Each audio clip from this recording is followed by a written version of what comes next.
अस्सलाम वालेकुम, कैसे हैं आप सब। तो आज हम स्टार्ट करने जा रहे हैं एक्सरसाइज 10B का क्वेश्चन नंबर 5। तो मेरे पास ये बुक 1 है जिसको हम D1 भी बोलते हैं और उसका ये अपडेटेड 7th एडिशन यानी न्यू एडिशन मेरे पास मौजूद है। तो इस न्यू एडिशन का ये चैप्टर नंबर 10 चल रहा है। मैंने इस चैप्टर के नेम से एक सेपरेट प्लेलिस्ट बनाई हुई है, उसका लिंक भी नीचे डिस्क्रिप्शन में दिया हुआ है ताकि आप लोगों को इस चैप्टर से रिलेटेड तमाम सोल्यूशंस एक ही जगह पर आसानी से इसी प्लेलिस्ट में मिल सकें। इसके अलावा आपको डिस्क्रिप्शन में मेरे सोशल अकाउंट्स के लिंक यानी मेरी फेसबुक प्रोफाइल और मेरी इंस्टाग्राम प्रोफाइल का लिंक भी मिल जाएगा। आप इन्हीं अकाउंट्स के थ्रू अपने क्वेश्चंस को, सजेशंस को मुझ तक भी पहुंचा सकते हैं। तो आइए स्टार्ट कर लेते हैं हम क्वेश्चन नंबर 5 को।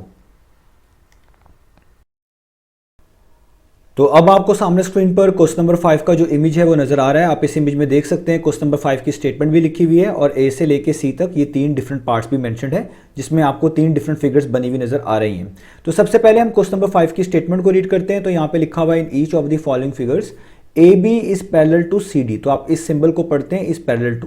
तो ये जहां पर भी सिंबल ये लगा होता है इससे मुराद पैरेलल लाइंस को लिया जा रहा होता है। तो यहाँ पर ये AB और CD के दरमियान है, तो इसका मतलब है ये AB और CD लाइंस जो है आपस में पैरेलल हैं, इसलिए आप इसको रीड करेंगे AB is parallel to CD।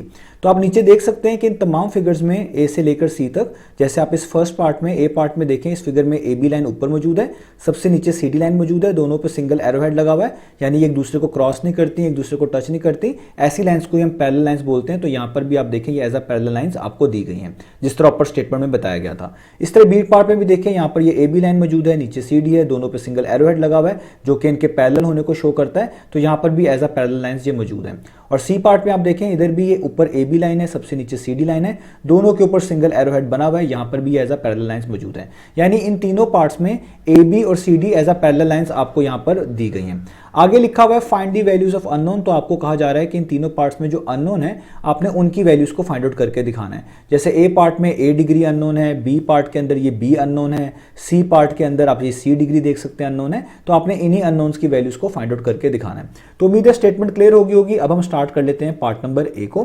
तो यहाँ पर भी आपने ट्रांसवर्सल की मदद से इन अननोन की वैल्यूज को फाइंड आउट करना है। और ट्रांसवर्सल मैं आपको इस चैप्टर में बताता आ रहा हूँ कि अगर आपके पास कोई भी पैरेलल लाइंस हो दो, जिस तरह ये मिसाल के तौर पर 2 पैरेलल लाइंस हैं और इन पैरेलल लाइंस को कोई भी स्ट्रेट लाइन इस तरह क्रॉस होते करते हुए गुजरे, तो इस स्ट्रेट लाइन को हम ट्रांसवर्सल बोलते हैं। तो अगर आप यहाँ पर ट्रांसवर्सल की मदद लेना चाहते हैं तो उससे पहले आपको कुछ कंस्ट्रक्शन करना पड़ेगी। कंस्ट्रक्शन का मतलब होता है कि कुछ लाइंस को आप एक्सटेंड करेंगे, खुद से आप पैरेलल लाइंस भी यहाँ पर कंसिडर कर सकते हैं ताकि आपके लिए इन अननोन्स को फाइंड आउट करना और भी आसान हो सके। तो अगर हम यहाँ पर ट्रांसवर्सल को जो है यूज करना जा रहे हैं, उसका रोल यहाँ पर इंपॉर्टेंट है। तो पहले हमें यहाँ पर देखना है कि हमारे पास कहाँ पर पैरेलल लाइंस हैं, कौन सी पैरेलल लाइंस को हम कंसिडर कर सकते हैं और कौन कौन सी लाइन एज अ ट्रांसवर्सल यहाँ पर मौजूद है। तो आइए स्टार्ट करते हैं इसी से। तो सबसे पहले मैं क्या करूंगा, ये जो ऊपर AB लाइन है मैं इसको एक्सटेंड करूंगा। तो देखिए मैं इसको इस डायरेक्शन में यहाँ पर डॉटेड लाइन के साथ एक्सटेंड कर लिया। अब मैं खुद से पैरेलल लाइन लूंगा और ऐसी पैरेलल लाइन लूंगा जो AB के भी पैरेलल हो और CD के भी पैरेलल हो और वो इस E वर्टेक्स से E पॉइंट से गुजर रही हो। तो देखिए मैं एक लाइन यहाँ पर इस तरह की ये ले रहा हूँ, खुद से मैं चूज कर रहा हूँ, आपको भी चूज करनी पड़ेगी, जो कि देखें AB के भी और नीचे जो लाइन CD है इसके भी पैरेलल है। और इसके ऊपर मैं इस तरह का एरो हेड भी लगाऊंगा। इसका मतलब है ये AB को भी क्रॉस नहीं करेगी, CD को भी क्रॉस नहीं करेगी, यानी ये तीनों लाइंस एक तरह की पैरेलल लाइंस होंगी। और मैं इसका नाम भी रख दूंगा PQ। आप इसका कोई भी नाम रख सकते हैं। मैंने इसका नाम क्या रख दिया है, मैंने इसका नाम रख दिया PQ। अब ये आखिरी लाइन देख लें CD, मैं इसको भी एक्सटेंड कर लेता हूं। तो देखें ये मैंने इसको भी एक्सटेंड कर लिया यहाँ पर इस तरीके से, ठीक है, यहां तक मैंने इसको मैनेज कर लिया। अब आप सबसे पहले ये देखें कि ये जो PQ और CD लाइन है, क्योंकि ये भी आपस में पैरेलल लाइन है, तो मुझे अब चाहिए ट्रांसवर्सल्स। मुझे ऐसी लाइंस चाहिए जो कि इन दोनों पैरेलल लाइंस को जो है क्रॉस करके गुजर रही हो। जैसे ऐसी लाइन चाहिए जो AB और PQ को क्रॉस करके जा रही हो, ऐसी लाइन भी चाहिए जो PQ और CD को क्रॉस करके जा रही हो, उसी को हम ट्रांसवर्सल बोलते हैं, यानी ऐसी लाइन जो पैरेलल लाइंस को क्रॉस करके गुजरे। तो सबसे पहले हम बात स्टार्ट करते हैं इस लाइन से जो कि है EC। अगर आप इस EC लाइन को देखें, ये PQ लाइन को E पॉइंट पर और इस CD लाइन को C पॉइंट पर टच कर रही है। टच करने का मतलब है इनको क्रॉस करेगी। तो इसका मतलब ये EC वाली जो लाइन है ये एक तरह का ट्रांसवर्सल का रोल प्ले करेगी। तो अगर मैं फिलहाल अभी इसको इस तरीके से एक्सटेंड कर लूं, देखें EC को इधर भी और इधर भी, तो आपको एग्जैक्टली ये वाली फिगर नजर आएगी कि 2 पैरेलल लाइंस हैं और उनको कोई स्ट्रेट लाइन क्रॉस करके गुजर रही है जो कि यहाँ पर ट्रांसवर्सल का रोल प्ले कर रही है। तो ये EC वाली लाइन ट्रांसवर्सल का रोल प्ले कर रही है और PQ और CD आपस में पैरेलल लाइंस हैं। तो अब यहां तक हमने कर लिया। अब हमने A की वैल्यू किस तरह फाइंड आउट करेंगे। तो देखिए जब आपने ये PQ लाइन ड्रॉ करी थी तो आपने नोटिस किया होगा कि ये पूरा एंगल 92 डिग्री था, लेकिन इसके 2 हिस्से हो गए। एक हिस्सा ये वाला जिसको मैं यहाँ पर शेड कर रहा हूँ, जो इस लाइन के नीचे नीचे होगा। जस्ट जितना शेड कर रहा हूँ मेरी मुराद उतनी ही है, उससे ज्यादा नहीं है। तो जितना हिस्सा मैंने यहाँ पर शेड किया है, एक हिस्सा इसका ये बन गया और एक हिस्सा इसका ये ऊपर वाला बन गया जो ऊपर खाली है। तो हम इसका पहले ये नीचे शेडेड रीजन वाला हिस्सा फाइंड आउट कर लेंगे और 92 क्योंकि पूरा एंगल है, इसमें से माइनस करके हमें ऊपर वाला भी मिल जाएगा। और जब ऊपर वाला मिल जाएगा तो ट्रांसवर्सल की प्रॉपर्टीज को यूज करके हम ए की वैल्यू आसानी से बता देंगे। तो अभी हमारा टारगेट है ये जो शेडिंग रीजन है, ये जो मैंने अभी इस एंगल में शेड किया है, जो इस PQ लाइन के नीचे बनता है, ये मैं फाइंड आउट करूं। तो इस एंगल का आप नाम भी दे सकते हैं, वो किस तरह देंगे, यहां पर आप देखिए C है, यहां पर ये E है, यहां पर Q है, तो ये बेसिकली बनेगा CEQ, यानी ऐसा एंगल जो C और Q के दरमियान E पे बन रहा है। अब इसको कैसे फाइंड आउट कर सकते हैं, तो यहां पर हम ट्रांसवर्सल का ही जो है यूज करेंगे, ट्रांसवर्सल की एक प्रॉपर्टी यूज करेंगे। तो मैं आपको बता चुका हूं कि अगर आपके पास ट्रांसवर्सल मौजूद हो तो ऐसे एंगल्स जो दोनों पैरेलल लाइंस के दरमियान बन रहे हों, एक ही ट्रांसवर्सल के एक ही साइड पर हो और अलग अलग different point, different corner points के साथ कनेक्टेड हो, ऐसे एंगल्स जो है इंटीरियर एंगल्स कहलाते हैं और इनका सम हमेशा 180 के इक्वल होता है। तो अगर आप नोटिस करें ये 128 डिग्री और ये वाला एंगल जो कि अभी मिसिंग है, हमने फाइंड आउट करना है, जिसका नाम है CEQ, ये दोनों एंगल्स इन दोनों पैरेलल लाइंस के दरमियान भी बन रहे हैं, यानी इंटीरियर है। ये जो ट्रांसवर्सल है जिसका नाम EC है, इसी ट्रांसवर्सल के सेम साइड पर भी है।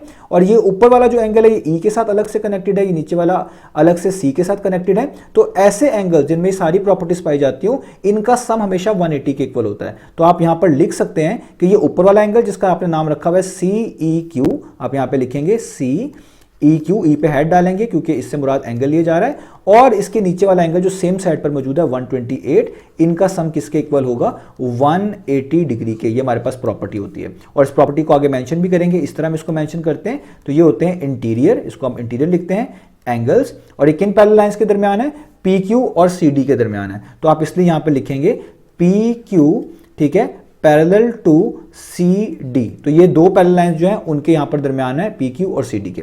अब आप यहां पर बड़ी आसानी से CEQ की वैल्यू निकाल सकते हैं। आप देख सकते हैं 128 डिग्री यहां पर ऐड हो रहा है। अगर आप इस चीज को जो कि यहां पर ऐड हो रही है इक्वलिटी साइन के दूसरा मूव करेंगे तो वहां जाकर ये 180 डिग्री में से सब्ट्रैक्ट हो जाएगा। तो आप लिखेंगे CEQ वैसे का वैसे ही, और 128 डिग्री जो यहां पर ऐड हो रहा था वहां जाकर 180 डिग्री में से क्या हो जाएगा, इस तरीके से सब्ट्रैक्ट हो जाएगा। ठीक है, अब आपने जस्ट इनको माइनस कर देना है। तो यहां पर आप लिखें दोबारा से CEQ, ठीक है, और 180 माइनस 128 करना है। तो 180 में से जब आप माइनस करेंगे 128 तो आपके पास क्या आ जाएगा, 52 डिग्री। तो मैं इस पे बॉक्स बना देता हूं ताकि आपको ये रिजल्ट याद रहे। तो ये 52 डिग्री आ गया। अब मैं यहां पे लिख भी दूं कि कौन सा वाला एंगल आपने फाइंड आउट किया है, ये आपने ये वाला फाइंड आउट किया है। ठीक है, मैं इसको यहां पर डिफरेंट कलर्स के साथ लिख रहा हूं ताकि आपको ये आसानी से नजर आता रहे। तो ये वाला एंगल आपने फाइंड आउट किया है 52 डिग्री। ये पूरा 92 था तो जस्ट इतना फाइंड आउट किया है, इतना जो मैंने अभी यहां पर बनाया है। अब देखिए ऊपर वाला कितना होगा, ये वाला एंगल कितना होगा जो हमें एक्चुअली चाहिए था। तो अगर ये पूरा 92 है तो अगर नीचे वाला जस्ट इतना वाला 52 है तो मैं 92 में से 52 माइनस कर दूंगा तो जाहिर बात है मेरे पास ऊपर वाला आ जाएगा, और यही मैंने करना भी है।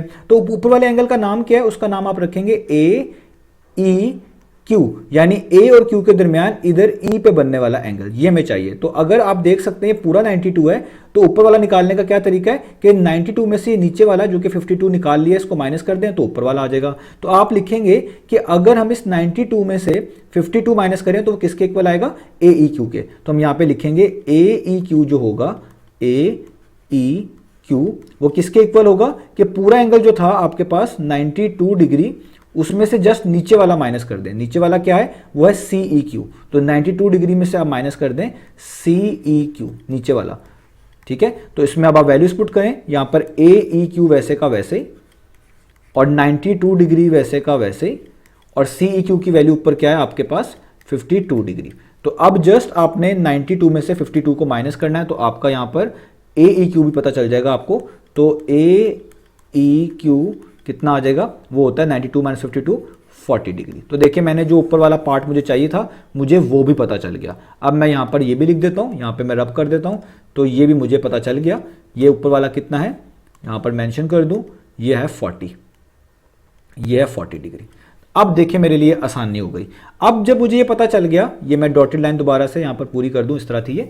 तो अब देखिए अब मैंने क्या करना है, अब मैंने ऊपर वाली पैरेलल लाइंस को यूज करना है, ये AB और PQ को, क्योंकि अगर आप नोटिस करें ये दोनों पैरेलल लाइंस हैं और इन दोनों पैरेलल लाइंस को ये EA वाली लाइन जो है क्रॉस करके गुजर रही है, ये एज अ ट्रांसवर्सल यहां पर रोल प्ले कर रही है। क्योंकि अगर आप इस EA वाली लाइन को देखें तो ये ऊपर वाली लाइन को इस A पॉइंट पर और नीचे ये वाली सेम लाइन इस नीचे वाली लाइन PQ को E पॉइंट पर टच कर रही है। तो इसका मतलब आप इसको भी ट्रांसवर्सल ही कहेंगे। तो आप इसको भी अब इधर एक्सटेंड कर लें तो देखिए अगर मैं इसको इधर एक्सटेंड कर लूं तो आपको ये अब अच्छे से नजर आ रहा है कि ये एक तरह की ट्रांसवर्सल लाइन है। तो इस पे भी ये सेम प्रॉपर्टी लगाई जा सकती है जो अभी मैंने आपको बताई कि अगर आपके पास कोई ऐसे एंगल्स हो जो दो पैरेलल लाइंस के दरमियान हो, उनके इनसाइड हो, एक ही ट्रांसवर्सल के सेम साइड पर हो, अलग अलग पॉइंट के साथ कनेक्टेड हो, तो उनका सम हमेशा 180 के इक्वल होता है। तो अगर आप देखें ये जो अभी मैंने डॉटेड लाइन बनाई है ये एक ट्रांसवर्सल है और इन दो पैरेलल लाइंस AB और PQ के दरमियान अगर आप नोटिस करें कि यहां पर जो है ये A डिग्री भी और 40 डिग्री भी दोनों एक ही ट्रांसवर्सल के सेम साइड पर है। ये ऊपर वाला A के साथ अलग से कनेक्टेड है, नीचे वाला E के साथ कनेक्टेड है।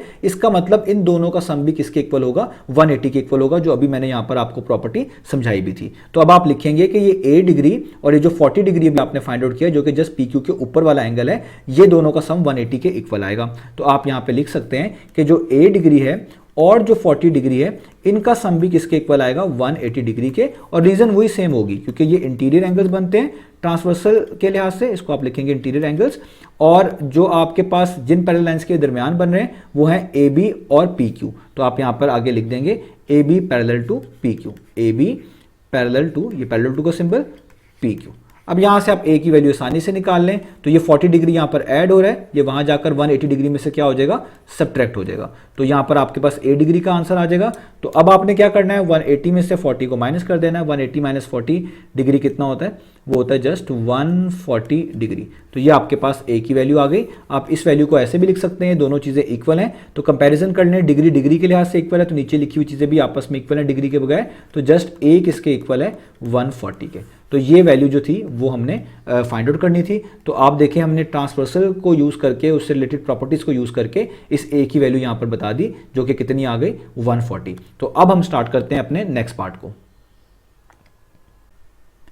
तो अब हम स्टार्ट कर लेते हैं पार्ट नंबर बी को। तो पार्ट नंबर बी में जो फिगर गिवन है वो आपको सामने स्क्रीन पर बनी हुई नजर आ रही है। आप इस फिगर में देख सकते हैं इधर 4 के साथ b लिखा हुआ है, नीचे 2 के साथ b लिखा हुआ है। तो ये b बेसिकली अननोन है, इसी की वैल्यू को आपने फाइंड आउट करके दिखाना है। अब यहां पर हमें ट्रांसवर्सली की मदद लेनी है लेकिन हमें कोई कंस्ट्रक्शन करने की जरूरत नहीं है जैसे हमने पार्ट नंबर ए में की थी, क्योंकि यहां पर तमाम लाइन्स बड़ी क्लियर है। हमारे पास यहाँ पर प्रॉपरली पैरेलल लाइन्स मौजूद है, उनको एक्सटेंड करने की जरूरत ही नहीं पड़ेगी और प्रॉपरली ट्रांसवर्सल भी आपको यहाँ पर नजर आ रहा है। आप देख सकते हैं ये AB और CD लाइन्स पैरेलल लाइन्स हैं, इन दोनों पे एरोहेड भी लगे हुए हैं और ये एक स्ट्रेट लाइन PQ है जो कि इन दोनों लाइंस को क्रॉस करके गुजर रही है, जिसको हम ट्रांसवर्सल बोलते हैं। अब यहां पर आपने क्या करना है ज्यादा से ज्यादा कि आप यहां पर दो वर्टेक्स मजीद लेबल कर लें। जैसे आप देखिए इस PQ वाली लाइन ने ऊपर वाली लाइन AB को इस पॉइंट के ऊपर क्रॉस किया है, इस पॉइंट पर टच किया है, तो इस कॉर्नर पॉइंट का आप नाम रख लें फॉर एग्जाम्पल X। इसी तरीके से इस PQ वाली लाइन ने नीचे लाइन CD को इस पॉइंट पे क्रॉस किया है, तो इस कॉर्नर पॉइंट का आप नाम रख लें एक तरह का Y, बस। और आपको कोई चीज एक्स्ट्रा इसमें लिखने की जरूरत नहीं है। अब हम किस तरह फाइंड आउट करेंगे ट्रांसवर्सल से, इसके मदद से किस तरह इस B की वैल्यू को फाइंड आउट करेंगे? यहां पर आपको एक एंगल के बारे में पता होना चाहिए जिसको हम वर्टिकली ऑपोजिट एंगल बोलते हैं। तो ये मैं आपको पहले भी समझा चुका हूं कि अगर आपके पास कोई दो लाइंस हैं जो एक दूसरे को इस तरह इंटरसेक्ट करें, एक दूसरे को क्रॉस करके गुजरें, तो जिस पॉइंट पे वो क्रॉस कर रही होती हैं उस पॉइंट पे जो आमने सामने एंगल बन रहे होते हैं इनको हम वर्टिकली ऑपोजिट एंगल कह रहे होते हैं। जैसे अगर ये वाला कोई एंगल 1 है और इसके ऑपोजिट कोई मिसाल के तौर पर समझाने के लिए कोई एंगल 2 है, तो ये एक दूसरे के लिहाज से वर्टिकली ऑपोजिट एंगल कहलाएंगे और ये इक्वल होंगे, यानी एंगल 1 किसके इक्वल होगा? एंगल 2 के। इसी तरीके से अगर कोई एंगल यहां पर बनेगा तो इसका नाम अगर एंगल 3 रख दूं और इसके बिल्कुल सामने यहां पर एक एंगल बनेगा, इसका नाम एंगल 4 रख दूं, तो ये भी आपस में एक दूसरे के लिहाज से वर्टिकली ऑपोजिट एंगल कहलाएंगे और ये भी इक्वल होंगे। तो आपको ये भी याद रखनी है कि जब भी दो लाइंस एक दूसरे को क्रॉस करके गुजरती हैं तो जिस पॉइंट पे वो क्रॉस कर रही होती है उसको आप कॉर्नर पॉइंट भी कह सकते हैं। उस कॉर्नर पॉइंट से कनेक्टेड आमने सामने जो एंगल्स होते हैं वो वर्टिकली ऑपोजिट एंगल होते हैं और वो हमेशा इक्वल होते हैं। तो देखिए ऐसे सिनेरियो यहां पर भी मौजूद है। तो अगर आप नोटिस करें ये PQ एक स्ट्रेट लाइन है और CD एक दूसरी लाइन है जो कि दोनों एक दूसरे को क्रॉस कर रही है ये लाइंस इस Y वाले पॉइंट पे, इस Y वाले कॉर्नर पॉइंट पे। ये ऊपर से PQ लाइन को देखें, इधर से CD लाइन को देखें, तो देखें ये Y पॉइंट पे क्रॉस कर रही हैं। तो यहां पर जो एंगल बन रहा है 2B-2 डिग्री, इसका एग्जैक्टली ऑपोजिट एंगल यहां पर बनता है, ये वाला। इसका मतलब अगर ये वर्टिकली ऑपोजिट एंगल है तो ये दोनों इक्वल होंगे, यानी ये वाला एंगल और इसके सामने वाले इक्वल होने चाहिए। तो इसलिए अगर ये 2B-2 है तो देखिए मैंने इसके बिल्कुल सामने भी यहां पर भी क्या लिख दिया है? 2B-2 डिग्री, क्योंकि आपको पता है वर्टिकली ऑपोजिट एंगल हमेशा क्या होते हैं? इक्वल होते हैं। तो आपने इस एंगल को यहां पर लेबल भी कर देना है, इसका नाम है CY P, क्योंकि ये C और P के दरमियान Y पे बन रहा है, तो आप यहां पे लिखेंगे कि जो CYP है वो बेसिकली किसके इक्वल होगा, 2B माइनस 2 डिग्री के। तो आप लिखेंगे 2B माइनस 2 डिग्री के। और रीजन क्या है, क्योंकि ये वर्टिकली ऑपोजिट एंगल है। तो आगे आप यहां पर लिखेंगे, मेरे पास जगह कम है इसलिए मैं नीचे लिख रहा हूं, आप इसके पैरेलल लिख दीजिएगा। वर्टिकली, ये वर्टिकली की शॉर्ट फॉर्म है, ये ऑपोजिट की शॉर्ट फॉर्म है, और ये एंगल की शॉर्ट फॉर्म है। क्योंकि यहां पर ये वर्टिकली ऑपोजिट एंगल बनता है 2B माइनस 2 डिग्री का, तो वर्टिकली ऑपोजिट एंगल इक्वल होते हैं। तो अगर ये 2B माइनस 2 है तो इसके सामने वाला भी 2B माइनस 2 डिग्री ही होना चाहिए, इसलिए मैंने यहां पर लिख दिया।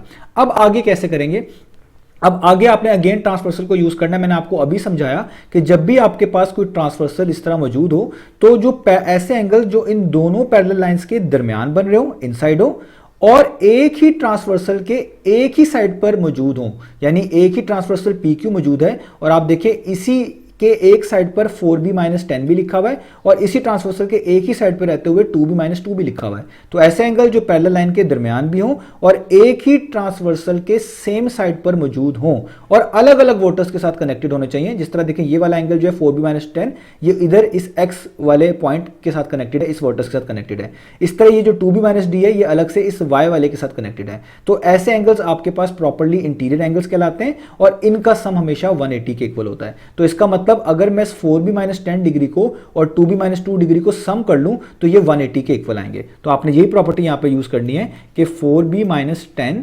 डिग्री में अगर आप ऐड कर दें 2B माइनस 2 डिग्री, तो ये दोनों का सम 180 के इक्वल आना चाहिए इस प्रॉपर्टी के मुताबिक, क्योंकि पैरेलल लाइंस के दरमियान एंगल है, एक ही ट्रांसवर्सल के सेम साइड पर है, तो इनका सम क्या होना चाहिए, 180 के इक्वल। इसलिए मैं इसको 180 के इक्वल रख रहा हूं। और इस प्रॉपर्टी को आपने इस तरह मेंशन करना है, इंटीरियर एंगल्स, और ये किन दो पैरेलल लाइंस के दरमियान बन रहे हैं, AB और CD के दरमियान। तो आप यहां पे लिखेंगे AB पैरेलल टू CD। अब जस्ट सॉल्व कर लें, यहां पे ब्रैकेट्स ओपन करेंगे तो डिग्री सबके ऊपर आ जाएगा। यहां पे 4B डिग्री लिख लें, ये माइनस 10 डिग्री लिख लें, यहां पर आप इस पे 2B डिग्री लिख लें, यहां पर आप लिख लें माइनस 2 डिग्री, मैंने ब्रैकेट्स ओपन कर ली, और यहां पर आपके पास आ गया 180 डिग्री। अब लाइक टर्म्स को पेयर अप कर लें, एक साथ कर लें, तो देखें इन दो टर्म्स में B लिखा हुआ है, तो इसलिए इनको साथ मिला लेते हैं। तो यहां पर आ जाएगा 4B डिग्री, ये 2B डिग्री के पीछे प्लस है, तो यहां पर लिखेंगे प्लस 2B डिग्री। तो देखिए मैंने दोनों B वालों को अलग कर लिया। अब ये कॉन्स्टेंट्स को अलग कर लें, ये माइनस 10 है और ये माइनस 2 है, तो आप लिखें माइनस 10 डिग्री और माइनस 2 डिग्री, और यहां पर इक्वलिटी का साइन, और 180 डिग्री वैसे का वैसे ही। अब सॉल्व कर ले, ये दोनों सॉल्व हो सकते हैं। 4 प्लस 2 कितना होता है 6, 7B डिग्री वैसे, यानी 4B degree plus 2B degree कितना हो गया 6B डिग्री। अब इनको भी सॉल्व कर ले, माइनस माइनस प्लस होता है, यानी प्लस करना है, तो 10 में 2 प्लस करेंगे 12 आ जाएगा, यानी 12 डिग्री। साइन बड़ी वैल्यू का 10 का आएगा, उसके पीछे माइनस है, तो यहाँ पर भी माइनस, और यहाँ पे क्या आ जाएगा 180 डिग्री। अब फर्दर सॉल्व करें, ये माइनस 12 है, जब आप इसको इक्वलिटी साइन के दूसरा मूव करेंगे, ये वहां जाकर प्लस 12 हो जाएगा, यानी जो चीज़ यहाँ पर सब्ट्रैक्ट हो रही है वहां जाकर ऐड हो जाती है। तो आप यहाँ पे लिखेंगे 180 डिग्री वैसे का वैसे, और ये माइनस 12 यहाँ कर क्या हो जाएगा प्लस 12 डिग्री। अब जस्ट आपने क्या करना है, 180 के अंदर ये आपने जो 12 है इसको आपने ऐड करवा देना है। तो हम यहाँ पे लिखेंगे 6B डिग्री इक्वल टू 180 में आप 12 ऐड करवाएं तो ये हो जाएगा 192 डिग्री। अब आप देख सकते हैं यहाँ पर कि 6 जो है B डिग्री के साथ मल्टीप्लाई हो रहा है। जब आप इस 6 को इक्वलिटी साइन के दूसरे मूव करेंगे तो ये वहां जाकर 192 को डिवाइड करवाएगा। जो चीज़ यहाँ पर मल्टीप्लाई होती है दूसरे मूव करें तो वहां जाकर वो डिवाइड करवाती है। तो यहाँ पर आप लिख देंगे 192 डिग्री, और यहाँ पर आपके पास नीचे क्या आ जाएगा इसके 6, यानी 6 जो है वो डिवाइड करेगा किसको 192 को। अब आपने यहाँ पर कैंसिलेशन कर लें, ये बड़े इजीली कैंसिल आउट हो जाते हैं। 6 1 टाइम्स 6 होता है, 6 को 32 टाइम्स करें तो 192 होता है। तो इसका मतलब B डिग्री का आंसर आ गया 32 डिग्री, ठीक है। और ये नीचे 1 लिखने की जरूरत नहीं है, तो इसका मतलब ये हमारे पास B की वैल्यू आ गई 32 डिग्री। ये दोनों चीज़ें इक्वल हैं, और तो डिग्री डिग्री के लिहाज से इक्वल है, तो आप इसको डिग्री के बगैर ऐसे भी लिख सकते हैं कि नीचे वाली चीज़ें भी आपस में इक्वल होंगी, तो B जस्ट 32 भी लिखा जा सकता है डिग्री के बगैर। तो ये B की वैल्यू ही आपने फाइंड आउट करनी थी। तो उम्मीद है आपको ये वाला पार्ट भी समझ आ गया होगा। अब हम करते हैं इसका नेक्स्ट पार्ट। तो अब हम स्टार्ट कर लेते हैं पार्ट नंबर सी को। तो पार्ट नंबर सी में जो फिगर गिवन है वो आपको सामने स्क्रीन पे बनी हुई नजर आ रही है। यहां पर आप देख सकते हैं सी डिग्री मेंशन्ड है, यही बेसिकली अननोन है, आपने इसी की वैल्यू को फाइंड आउट करके दिखाना है। तो यहां पर भी हम ए पार्ट की तरह बी पार्ट की तरह ट्रांसवर्सल की मदद लेंगे, उसी की मदद से हम सी की वैल्यू को फाइंड आउट करेंगे। और ट्रांसवर्सल आपको पता चल चुका है एक ऐसी स्ट्रेट लाइन को बोलते हैं कि जो कि दो पैरेलल लाइंस को क्रॉस करके गुजर रही होती है। तो अगर हमने यहाँ पर ट्रांसवर्सल का यूज करना है तो हमें सबसे पहले यहाँ पर देखना पड़ेगा कि हमारी पैरेलल लाइंस कौन कौन सी हैं। हमें कोई हुई पैरेलल लाइंस कंसीडर भी करनी पड़ सकती हैं और उसके बाद हमें ट्रांसवर्सल्स को ढूंढना पड़ेगा। तो इसके लिए हमें कुछ कंस्ट्रक्शन करनी पड़ेगी, यानी कुछ पैरेलल लाइंस खुद से यहाँ पर लेनी पड़ेंगी और जो लाइंस पहले से मौजूद हैं उनमें जो हमारे लिए फिजिबल है उन्हीं को हमें एक्सटेंड भी करना पड़ेगा। तो आइए स्टार्ट कर लेते हैं पहले कंस्ट्रक्शन से। तो सबसे पहला काम मैं क्या करूंगा, अब देखिए जो ए बी लाइन है मैं इसको एक्सटेंड कर लूंगा। तो देखिए मैंने इस ए बी लाइन को इस तरह डॉट लाइन मिलाकर एक्सटेंड कर लिया। अब इसी तरीके से मैं दो पैरेलल लाइंस यहां पर लूंगा, एक पैरेलल लाइन जो ई से पास हो रही होगी और दूसरी पैरेलल लाइन जो एफ से पास हो रही होगी। तो ये मैं खुद से कंसीडर कर रहा हूं, आपको भी खुद से कंसीडर करनी पड़ेगी। तो देखिए ये एक पैरेलल लाइन मैं ड्रॉ कर रहा हूं जो कि इस ई वाले पॉइंट से पास करेगी इस तरीके से, और इसका नाम आप रख दीजिएगा पी क्यू, और एक और पैरेलल लाइन ले ले जो एफ से पास करे। तो अब मैं देखें एक और पैरेलल लाइन ले रहा हूं जो कि इस तरीके से इस एफ वाले पॉइंट में से आप कह सकते हैं पास कर रही है, और इसका नाम मैं रख रहा हूं आर एस। आप कोई भी नाम ले सकते हैं, और ये पैरेलल लाइंस हैं तो इसलिए इन दोनों पे आप इस तरह एरो हेड लगा दीजिएगा। इसका मतलब है ये सारी की सारी A B P Q R S और नीचे वाली सी डी जो है पैरेलल लाइंस ही हैं। और इस आखिरी लाइन सी डी को भी मैं एक्सटेंड कर लेता हूं आसानी के लिए। तो देखें ये मैं इसको इधर भी एक्सटेंड कर लिया और इधर भी एक्सटेंड कर लिया, इस पे भी एरो हेड पहले से लगा हुआ है। सारी आपस में पैरेलल लाइंस हैं, एक दूसरे को क्रॉस नहीं करती। तो अब मैं किस तरह इस सी की वैल्यू को फाइंड आउट करूंगा, तो सबसे पहले मैं इस पी क्यू वाली लाइन से स्टार्ट करूंगा अपनी डिस्कशन को। तो आप देखिए जब मैंने ये पी क्यू वाली लाइन बनाई तो ये पूरा एंगल यहां से लेके यहां तक 94 था, लेकिन जब मैंने इस लाइन को ड्रॉ किया, ये ई में से पास हुई, तो इस 94 डिग्री के दो हिस्से हो गए। एक हिस्सा ये वाला जिसको मैं शेड कर रहा हूं, ये वाला, ये देख सकते हैं ऊपर ऊपर, जस्ट इस पी क्यू लाइन के ऊपर ऊपर जितना ये हिस्सा बनता है ये वाला, और एक हिस्सा ये नीचे वाला बच गया जो कि अभी मैंने शेड नहीं किया हुआ। तो हम पहले इसका ये ऊपर वाला हिस्सा निकालेंगे, क्योंकि जब ये वाला हमें पता चल जाएगा इसकी मदद से हमें बाकी बहुत सारे एंगल्स पता चलेंगे, और पता चलते चलते हम आसानी से सी की वैल्यू को फाइंड आउट कर पाएंगे। तो अभी मुझे ये वाला हिस्सा निकालना है, आप इसको लेबल कर सकते हैं, इसका नाम है पी ई ए, क्योंकि ये P और A के दरमियान E पे बन रहा है। तो आपने पहले ये वाला एंगल निकालना है। अब अगर ये वाला एंगल निकालना है तो ट्रांसवर्सल ढूंढना पड़ेगा। तो आप नोटिस करें ये AE लाइन जो है वो ट्रांसवर्सल ही है, क्योंकि ये वाली लाइन ऊपर वाली लाइन AB को A पॉइंट पर और नीचे लाइन PQ को E पॉइंट पर टच कर रही है। आप अगर इसको एक्सटेंड करना चाहें तो एक्सटेंड भी कर सकते हैं, तब आपको और बेहतर पता चल जाएगा कि ये बेसिकली एक ट्रांसवर्सल ही है जो कि दो पैरेलल लाइंस को क्रॉस करके गुजर रही है, टच कर रही है। तो जब भी आपके पास ट्रांसवर्सल आता है तो आपको ये चीज पता है कि हमारे पास कुछ एंगल्स अल्टरनेट इंटीरियर एंगल्स कहलाते हैं, और वो ऐसे एंगल्स होते हैं जो इन दोनों पैरेलल लाइंस के दरमियान होते हैं और एक ही ट्रांसवर्सल के ऑपोजिट साइड्स पर होते हैं और डिफरेंट वर्टर्स या डिफरेंट कॉर्नर पॉइंट्स के साथ जुड़े होते हैं। जैसे अगर मैं एक एंगल यहाँ पर बनाऊं और इसी ट्रांसवर्सल पर रहते हुए एक एंगल इसके दूसरी साइड यहाँ पर बनाऊं, तो ये दोनों एंगल्स एक दूसरे के लिहाज से अल्टरनेट इंटीरियर एंगल्स कहलाएंगे और ये आपस में हमेशा इक्वल होते हैं। तो अगर आप यहाँ पर देखें एक लाइन ए बी है और इसके पैरेलल लाइन पी क्यू है, इन दोनों पैरेलल लाइंस के बिल्कुल दरमियान आप देखें एक एंगल 28 डिग्री लिखा हुआ है, और इसी ट्रांसवर्सल पे रहते हुए दूसरा एंगल ये वाला बनता है जो कि अभी हमने फाइंड आउट करना है, जिसका नाम हमने दिया हुआ है पी ई ए। तो अगर ये 28 और PEA को आप देखें तो ये आपस में एक दूसरे के लिहाज से अल्टरनेट इंटीरियर एंगल बनते हैं और ये इक्वल होने चाहिए। तो अगर ये 28 है तो इसका मतलब ये PEA भी क्या होगा, या आप इसको AEP पढ़ लें, ये भी क्या होगा 28 ही होगा। तो आप यहां पे लिख लें कि जो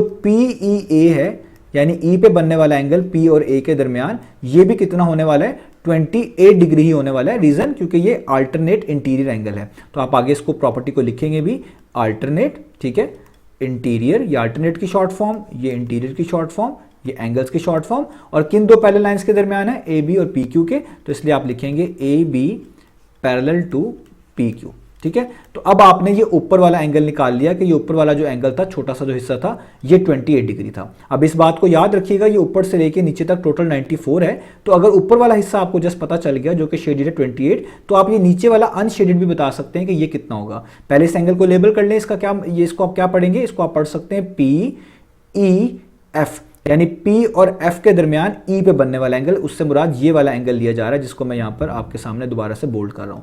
तो ये एंगल किस तरह निकाला जा सकता है, अगर ये पूरा का पूरा 94 था तो ऊपर वाला 28 बनता है, तो नीचे वाला कितना बनेगा, हम 94 में से जस्ट 28 को माइनस कर देंगे, तो ये नीचे वाला हिस्सा जो बचा हुआ है अनशेडेड, हमें ये वाला एंगल भी पता चल जाएगा। तो अब मैं ये वाला एंगल भी निकाल लेता हूं जिसका नाम है PEF। तो मैं यहां पर लिखूंगा कि जो PEF होगा, PEF ये किस तरह निकलेगा कि पूरे एंगल में से, टोटल एंगल में से जो कि 94 डिग्री था पहले, माइनस कर दें ऊपर वाला हिस्सा जो कि अभी हमने फाइंड आउट किया, जिसका नाम हमने AEP रखा हुआ है, ठीक है, और आप इसको PEA भी कह सकते हैं, दोनों के मीनिंग सेम है। मैंने PEA कहा हुआ है तो मैं वही यहां पर लिख देता हूं PEA।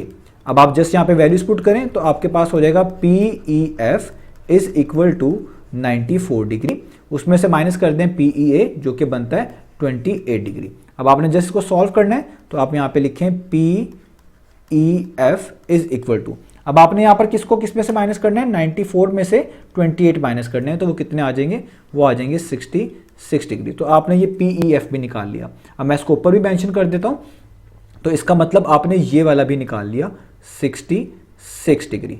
और अब आप 66 और 28 को मिलाकर भी देख सकते हो, ये पूरा 94 हो जाता है। अब इस 66 डिग्री से हमें क्या फायदा होगा, आप इस 66 डिग्री की मदद से ये वाला एंगल बता सकते हैं, यहां से लेके यहां तक। अगर आप इसको कंसिडर करें कि ये एक पैरेलल लाइन, यानी दो है हमारे पास, उनमें से एक ये PQ है और उसके पैरेलल नीचे एक RS है, और इन दोनों पैरेलल लाइंस को ये वाली लाइन जो FE यहाँ पे है, ये वाली जिसको मैं दोबारा से बोल्ड कर रहा हूँ, ये वैसी एक लाइन है जो कि ऊपर लाइन PQ को E पॉइंट पर और नीचे वाली लाइन RS को F पॉइंट पर टच कर रही है। तो ऐसी लाइन जो दोनों पैरेलल लाइंस को टच करे उसी को हम ट्रांसवर्सल बोलते हैं। आप इसको इस तरह एक्सटेंड करके भी देख सकते हैं, आपको और भी बेहतर समझ आ जाएगी। तो अगर आप नोटिस करें कि ये जो 66 डिग्री है और ये वाला एंगल जो F पे यहाँ पर मैं मार्क कर रहा हूँ, ये वाला एंगल है, ये दोनों भी अल्टरनेट इंटीरियर एंगल ही बनते हैं, क्योंकि ये दोनों पैरेलल लाइंस के दरमियान आ रहे हैं और एक ही ट्रांसवर्सल के ऑपोजिट साइड पे हैं। 66 इस साइड पर है तो इसके बिल्कुल दूसरी साइड पर सेम ट्रांसवर्सल पे रहें तो ये वाला एंगल बनता है जहां पे ये F लिखा हुआ है। तो इसका मतलब ये भी अल्टरनेट इंटीरियर एंगल हुए और ये भी आपस में क्या होंगे, इक्वल। अब आप इसको रीड क्या कर सकते हैं, आप इसको रीड कर सकते हैं EFS, यानी E और S के दरमियान F पे बनने वाला एंगल। तो आप यहाँ पे लिखेंगे कि ये EFS और ये 66 डिग्री जो अभी मैंने यहाँ पर शेड भी कर रहा हूँ, ये फाइंड आउट किया था, यहाँ पे लिखा हुआ भी है, ये आपस में अल्टरनेट इंटीरियर एंगल है और ये इक्वल होते हैं। तो आप यहाँ पे ये भी लिख देंगे कि ये जो EFS है ये भी कितना होगा, 66 डिग्री। और रीजन क्या होगी, सेम अल्टरनेट इंटीरियर एंगल्स। और किन दो पैरेलल लाइंस के दरमियान है ये, आप देखें, एक है PQ और एक है RS। तो आप यहाँ पे लिखेंगे PQ parallel to RS, PQ parallel to RS। आपको पता है सिंबल हम पैरेलल लाइंस के लिए यूज करते हैं।